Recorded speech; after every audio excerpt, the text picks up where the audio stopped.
بسم الله الرحمن الرحيم الحمد لله رب العالمين والصلاة والسلام على محمد وعلى بيته الطيبين الطاهرين.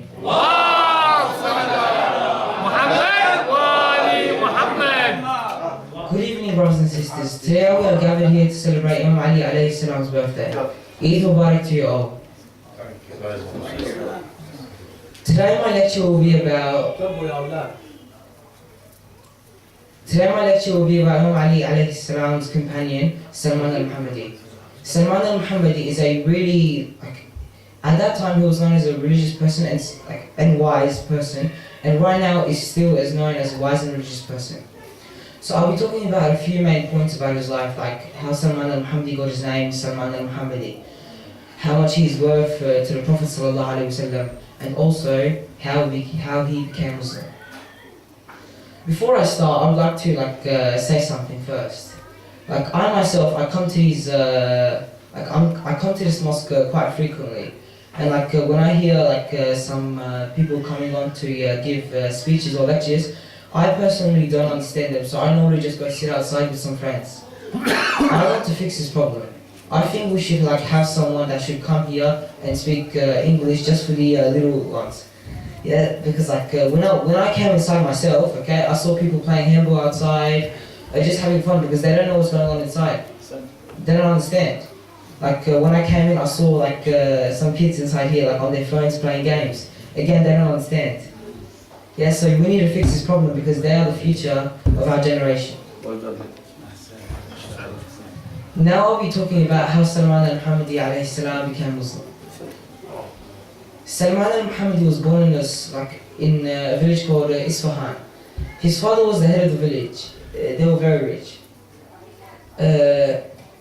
When Salman al-Muhammadi was growing up, back in Persia at that time, they were worshipping fire because it was a symbol of light, so fire was sacred to them. They had temples that they would worship fire. And because Salman al-Muhammadi's father was the head of the village, he wanted Salman al-Muhammadi to be of great importance, so he asked him to go on burning the fire. Salman al-Muhammadi thought about fire. He denied it as a god, because man takes care of it. So he was in this field and he saw this building in the distance. He went over to the building because it was a nice building.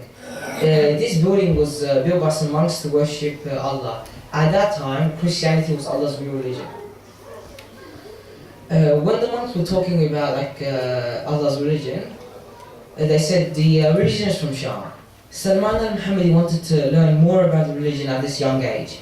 So he can learn more about this life.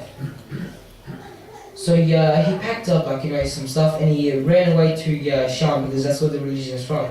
He didn't tell his parents or anything. He ran away from his parents, his brother, sister, if he had any. So when he was in Sham, there was a monk there that taught him about Christianity. And he was about to pass away, so he was okay, I recommend you to go to this guy. And this kept on happening because every monk was very old. And the last monk that he went to, he said, Salawat ala Muhammad wa ali Muhammad. Allah salli ala Muhammad wa ali Muhammad. He said there's a talk about a prophet, there's a talk about a prophet in Medina, so if you go over there, he will teach you the proper teachings of Islam.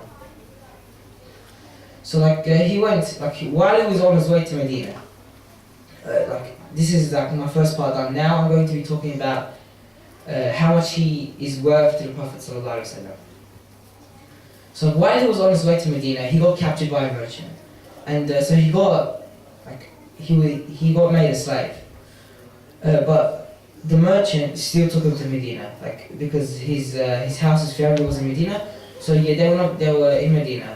Salman al-Muhammadi went off to see the Prophet sallallahu alaihi wasallam, because the monk that he was at before said there are a few marks, evidence that he will be the Prophet sallallahu alaihi wasallam.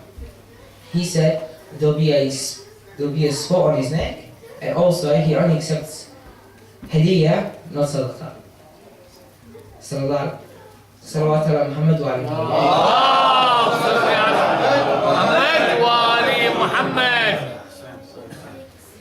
So the first time he saw the Prophet, like he had never seen the Prophet, so someone said, okay, that's the Prophet, okay?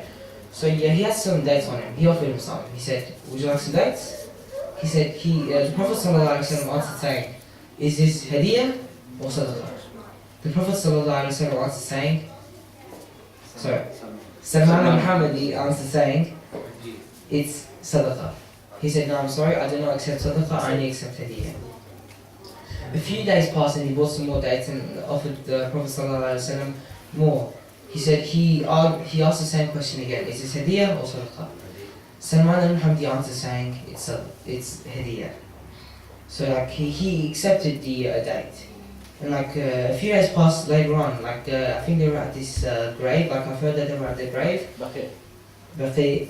And like Salman al-Muhammadi was trying to see if he can see the spot, but like, he couldn't see the spot. Like he was looking around his neck and all that, but he couldn't find it. And the Prophet ﷺ spotted him doing this, and he's like, well, I know what you're looking for. And then like he showed him the spot, and Salman al-Muhammadi knew that he was the Prophet ﷺ. Salawat ala Muhammad wa ali Muhammad.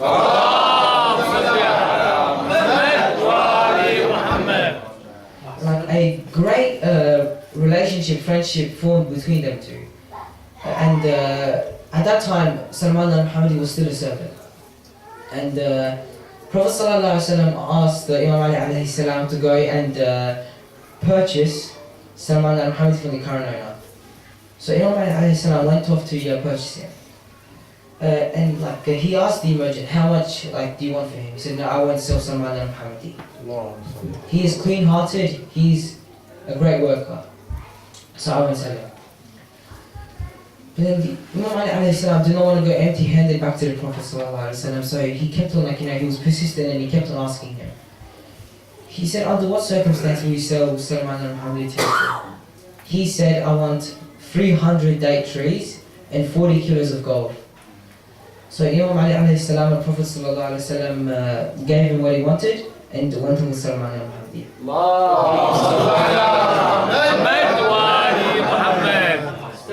But why did the Prophet ﷺ and Imam Ali alayhi do this with Salman al-Muhammadi but not with anybody else? Because the Prophet ﷺ knew that he would keep Islam afloat.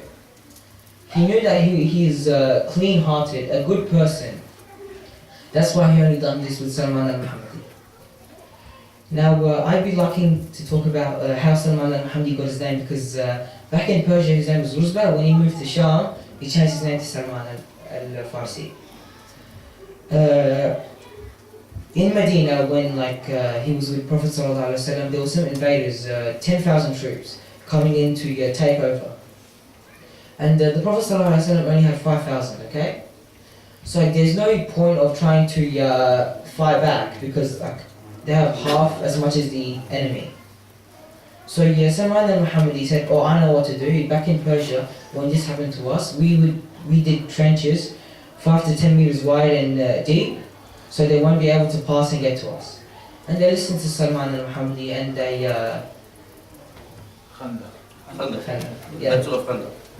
and they Salawat ala Muhammad wa ali Muhammad.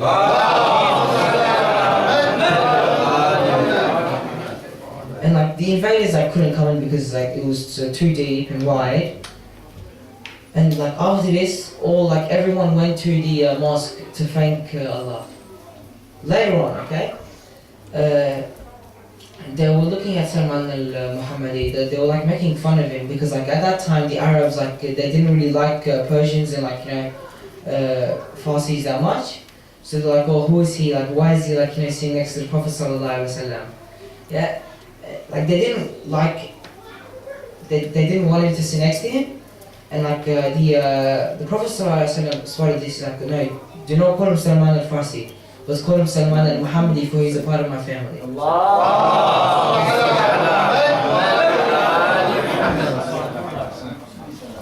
There is one last thing I'd be liking to talk about, which is a message that Imam Ali alayhi salam said to Salman al-Muhammadi before his death. Imam Ali alayhi salam said, "This world is like a serpent, so soft to touch, yet so lethal in its bite. Therefore, try to avoid those things of this place which pleasure you or allure you, because this world will be with you for a very short time and will be of very little use to you. Do not keep your mind fully engrossed in mundane affairs, because you know for certain that you will surely leave this world. Be most wary and cautious of this vicious world at times, when it allures you and pleases you the most, because it is an old trick of this world. When a man is most happy with pleasure of owning and possessing it, it suddenly deserts him, and when a man is most confident of his protection, help and love, it suddenly forsakes him." The reason why I wanted to put this in is because right now we're living in the world that Imam Ali alayhi salam talked about. He said that we will be at this world for very short, so do not waste your time. Take care of your time. That's all I would like to say. And the reason why I wanted to talk about Salman al-Muhammadi is because I myself, I didn't really know that much about Salman al-Muhammadi. My dad and Abu Fatima told me about him adolescents. I recommend the lessons to all of your children. It's really educational. صلوات على محمد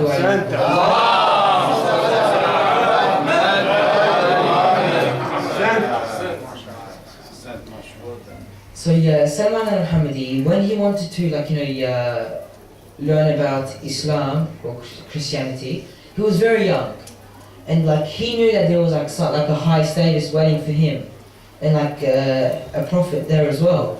So so he left his family.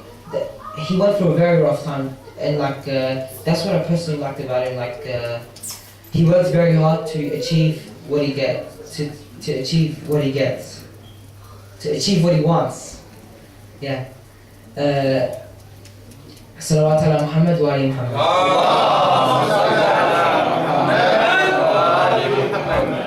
So if you start searching for something at a very young age, it will be more easier to achieve.